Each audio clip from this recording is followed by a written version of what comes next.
The National Drug Law Enforcement Agency, NDLEA, has identified drug abuse, especially in youths, as one of the major causes of social vices in the country.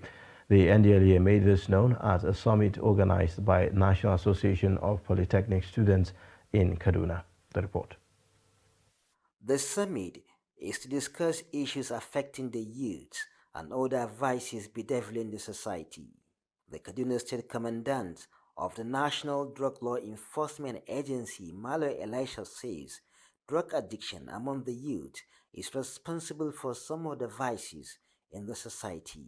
You can even note that those who are, taken into captivity by kidnappers, they usually even demand for drugs.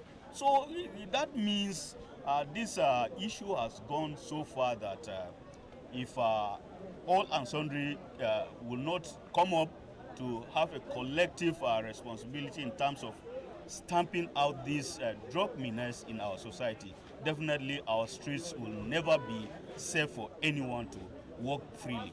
The rector, Kaduna Polytechnic, represented by Dr. Ali Ibrahim, called on the youth to desist from drug abuse, which he said has negative effect on their future. I advise all students to desist from drug abuse. If you have a friend who is involved in that, you need to call the authority to let them know that this is what he's doing, so that he will not lure others into doing the same thing. Your future is important, the future of the nation is important, and the future of Nigeria depends on the youth.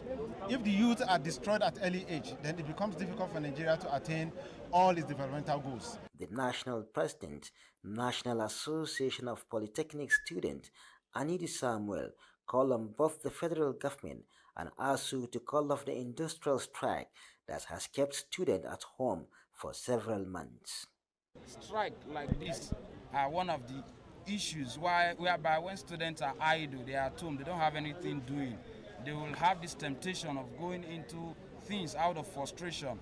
So I'm also using this medium to call on the federal government and everyone, they ask you to put heads together and ensure that our students, our brothers who are in the universities, they return back to campuses as quickly as possible. The student union further admonished the youth to shun drugs and also preach against it to reduce issues of drug abuse among young adults. Bella Musa, Plus TV News, Kaduna.